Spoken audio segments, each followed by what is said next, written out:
आज ये मौसम कितना आनंदित हो रहा है।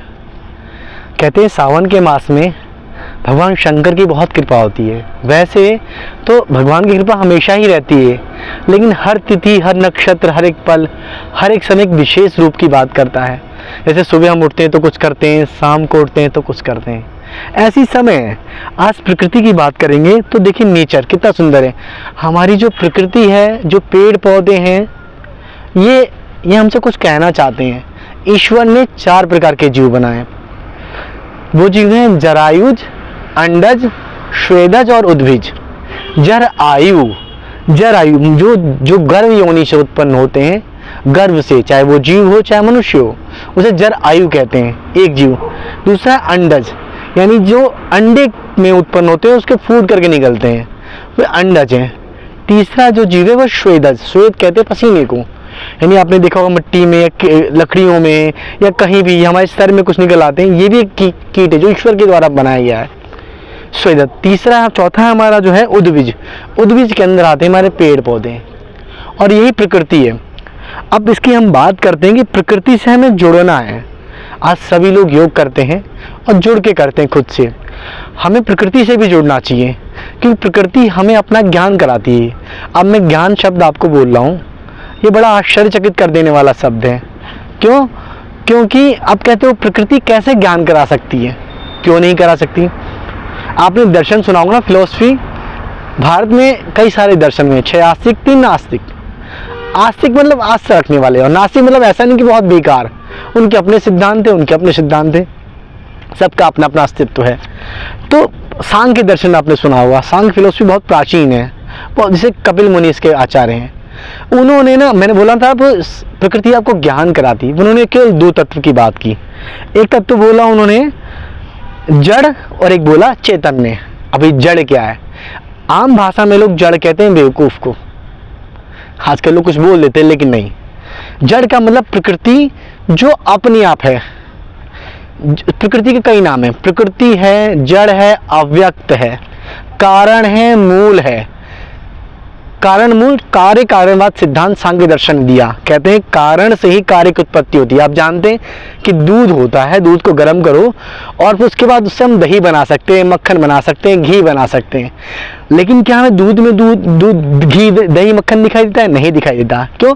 क्योंकि उसमें होता तो है लेकिन दिखता नहीं है। सांख्य दर्शन ने इसी सिद्धांत को दिया, कारण कार्यवाद, कि हर चीज, जो चीज जिसमें संभव है वही उस चीज को बना सकती है।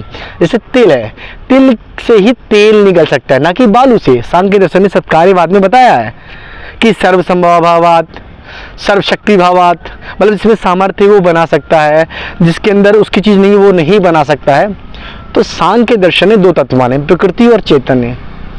प्रकृति हमारा जड़ है, आप जानते हैं जड़ है। इस प्रकृति को कह रहा है पहले समझो, फिर स्वयं को समझो।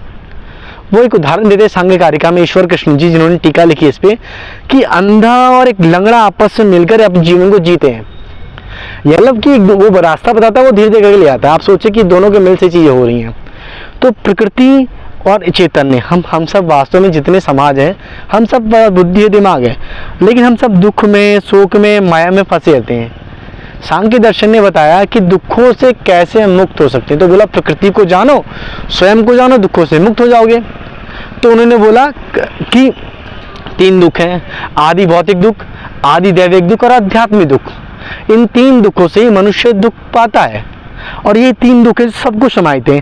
जैसे मानसिक दुख होता है, मन में होने वाले, किसी को कुछ देख के ईर्ष्या आ जाना, किसी ने कुछ बोल दिया उसकी सोचने लगना।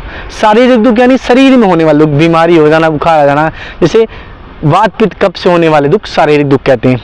आदि दैविक दुख, आदि भौतिक दुख, भौतिक यानी 5 तत्व, पृथ्वी, जल, तेज, वायु, आकाश, इनसे बनी चीजों से मिलने वाले दुख हम आदि भौतिक दुख कहते हैं। मनुष्य से दिए गए दुख को आदि भौतिक दुख कहते हैं, क्योंकि हम भी 5 तत्वों से बने हुए हैं। उसके बाद आता है एक भूत, वो कहते हैं तूफान इत्यादि से भी मिलने वाले दुख को भी दुख मानते हैं। इन दुखों से निकलने के लिए उन्होंने 3 शब्द दिए, व्यक्त, अव्यक्त और ज्ञा।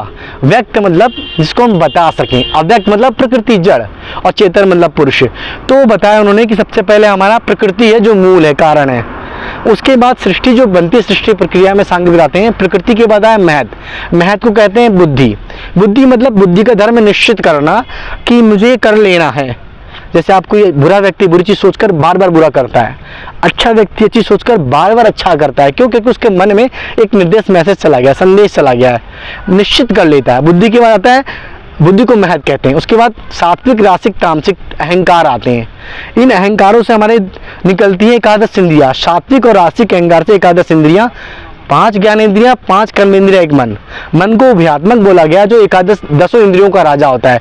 5 ज्ञानेंद्रियां हैं जो आंख, नाक, कान, मुंह, जीभ, त्वचा, और 5 कर्मेंद्रियां वाग, पाणी, पाद, पायु, उपस्थ। इनके द्वारा ज्ञानेंद्रियां ज्ञान कराने वाली, कर्मेंद्रियां कर्म करवाने वाली। मन इन सब का राजा, क्योंकि जैसा करते हैं उसको वैसा घुमाता है। उसके बाद तामसिक जो अहंकार है, उससे निकला हमारा तन्मात्रा है, शब्द, रूप, रस, गंध, स्पर्श। ये जुड़े हुए एक दूसरे से। जैसे शब्द आकाश में जाता है, रूप को हम देख सकते हैं, गंध हम खुशबू ले सकते हैं पृथ्वी से, और हवा को स्पर्श कर सकते हैं, जीभ से हम स्वाद ले सकते हैं। तो एकादश इंद्रियां, 5 तन्मात्रे। तो सृष्टि प्रक्रिया सांग में बताया कि पहले था हमारा प्रकृति, प्रकृति से बुद्धि आया, उसको महत्व कहते हैं, महत्व से अहंकार निकला, सात्विक, रासिक, तामसिक, और इन तीनों से बने हमारे एकादश इंद्रियां, 5 ज्ञानेंद्रियां, 5 कर्मेंद्रिय, एक मन, और फिर तन्मात्रा तामसिक अहंकार से निकला। इसको समझ जाओगे आप तो अपने दुखों से मुक्त हो जाओगे। इसको जीवन में लागू करना है।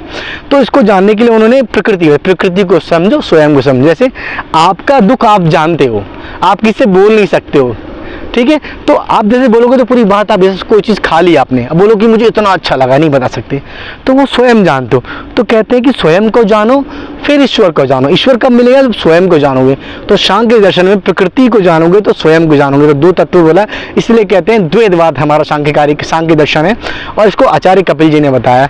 तो हम जहाँ भी रहें जुड़ के काम करें, जुड़ के समझें। योग दर्शन भी जुड़ने की बात करता है। ये हमारी चीज़ नहीं, प्रकृति और सांख्य के बारे में। धन्यवाद।